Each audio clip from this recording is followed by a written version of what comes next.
The courtroom was supposed to be a place of justice, but in a single violent moment, it became a stage for humiliation. A black woman stood powerless as a uniform meant to protect turned into a weapon against her dignity. One kick, one stunned silence, and a room full of people who chose not to intervene. The officer thought this was just another case, another face he could erase without consequences, but he had no idea who she really was, or how close he was to destroying his own career. What happens when power collides with the truth he never expected to face? Before that day, her life moved with quiet purpose. She wasn't famous. She didn't seek attention. She was known instead for discipline, precision, and a calm authority earned through years of hard work. Every morning followed a routine shaped by responsibility, reviewing reports, attending briefings, preparing for decisions that would soon place her at the highest level of leadership in the department. Few people outside a small circle knew what role she was about to step into, and that anonymity felt intentional, almost protective. To the world, she was simply a black woman handling legal matters inside a courthouse. No security detail, no announcement, no signs of power, just another face navigating a system that had never been built with her in mind. She had learned long ago how to stay composed in spaces where scrutiny came faster than respect. Experience had taught her that authority often went unseen, especially when wrapped in skin like hers. The courthouse itself felt cold and indifferent, a place where time slowed and tension lingered in the air. Authority figures moved confidently through the halls, some with professionalism, others with entitlement. She noticed the stares, the assumptions forming before a single word was spoken. This wasn't new, it was familiar, but something about that day felt heavier, like the air itself was warning her. What no one realized was that she was standing at a turning point, not just in her own life, but in theirs. A moment was approaching that would expose prejudice in its rawest form, and the people watching closely would soon learn how dangerous it is to underestimate someone you think has no power. The tension didn't arrive all at once. It crept in quietly, disguised as procedure, the way eyes lingered a little too long, the way authority closed in around her space without explanation. What should have been routine began to feel like scrutiny sharpened into suspicion. Every movement she made inside the courthouse seemed to trigger a reaction, as if her presence alone was a disruption that needed correcting. Uniformed officers moved with confidence born from habit and immunity. Among them was one who carried himself differently, louder, harsher, fueled by the certainty that his badge placed him above accountability. His attention locked onto her with a cold intensity, not curiosity, but judgment. In his mind, she didn't belong here, not in this space, not standing with quiet composure where submission was expected. The situation escalated fast. Authority was asserted without justification. Control was demanded without cause. Her attempts to remain calm only seemed to provoke him further, as if restraint challenged the narrative he had already written about her. The air thickened. Bystanders sensed it. Some looked away. Others watched in silence, frozen by fear or indifference. The imbalance of power was unmistakable. Then it happened. A sudden act of force shattered the stillness. The kind of moment that steals breath from a room. The impact wasn't just physical, it was symbolic. A message delivered without words. This was what happened, it said, when someone like her forgot her place. Gasps rippled through the courtroom, but no one stepped forward. The system hesitated. The walls absorbed the shock without response. She absorbed it too, but differently. Where others expected collapse, there was stillness. Where humiliation was intended, resolve took root. She steadied herself, not with anger, but with control sharpened by years of surviving spaces just like this. Her expression didn't beg. It didn't break. And that unnerved him more than resistance ever could.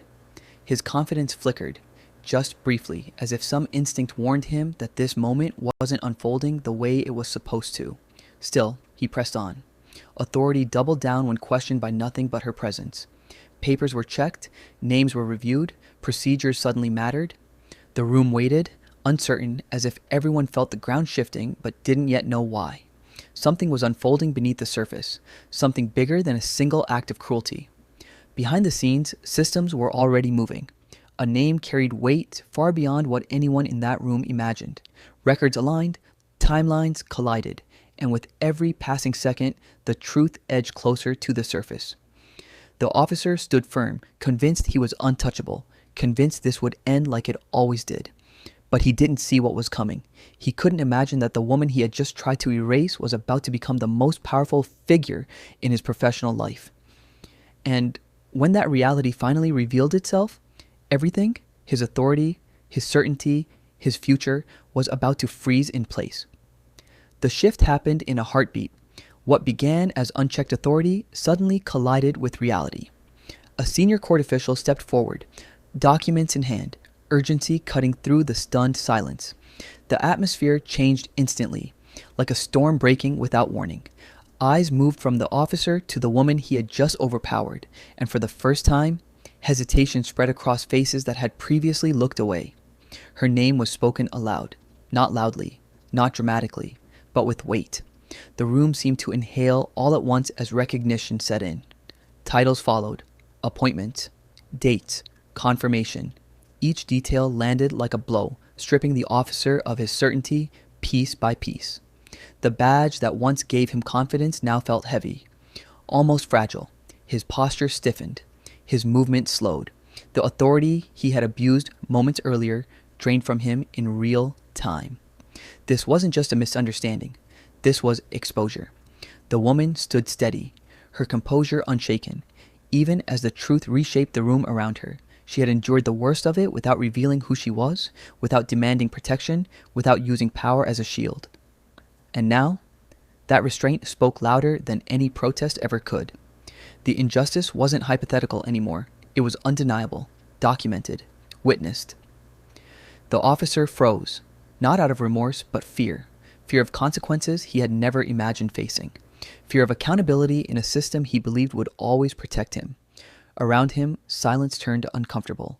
Complicity became visible. People who had stayed quiet now understood they were standing at the center of a moment that would be remembered. Because the woman he had tried to humiliate wasn't just a victim. She was his future superior. And in that instant, the power he thought he owned slipped completely out of his hands, leaving behind one chilling question. What happens next when the system is forced to judge one of its own? The aftermath didn't explode the way some expected. There were no raised voices, no dramatic retaliation. Instead, there was something far more unsettling. Accountability unfolding in full view. Procedures were halted, statements were taken. The officer was quietly removed from the courtroom, his authority suspended in the same silence that had once protected him. For the first time, the system paused, not to defend itself, but to examine its own reflection. For her, the moment wasn't about revenge, it was about truth. She carried the weight of what had happened without letting it define her.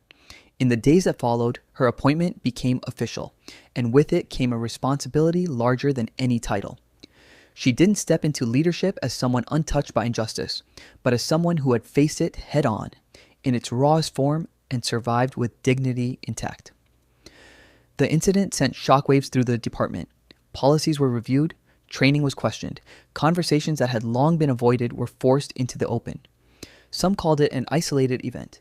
Others knew better, because what happened in that courtroom wasn't rare. It was just rarely exposed. This story isn't about one officer or one moment. It's about how easily power can become cruelty when bias goes unchecked. It's about how many people endure injustice silently, never getting the chance to be believed, protected, or vindicated. And it's about how different the outcome might have been if she hadn't carried a title waiting in the shadows. So the question lingers long after the courtroom emptied. How many others are kicked down by a system that never expects them to stand back up? And what would change if accountability didn't depend on who someone turns out to be, but on who they are from the very beginning? If this story made you pause, reflect, or feel something uncomfortable, don't let it end here. Share it. Talk about it. Because silence is what allows injustice to feel normal, and stories like this are how it finally gets challenged.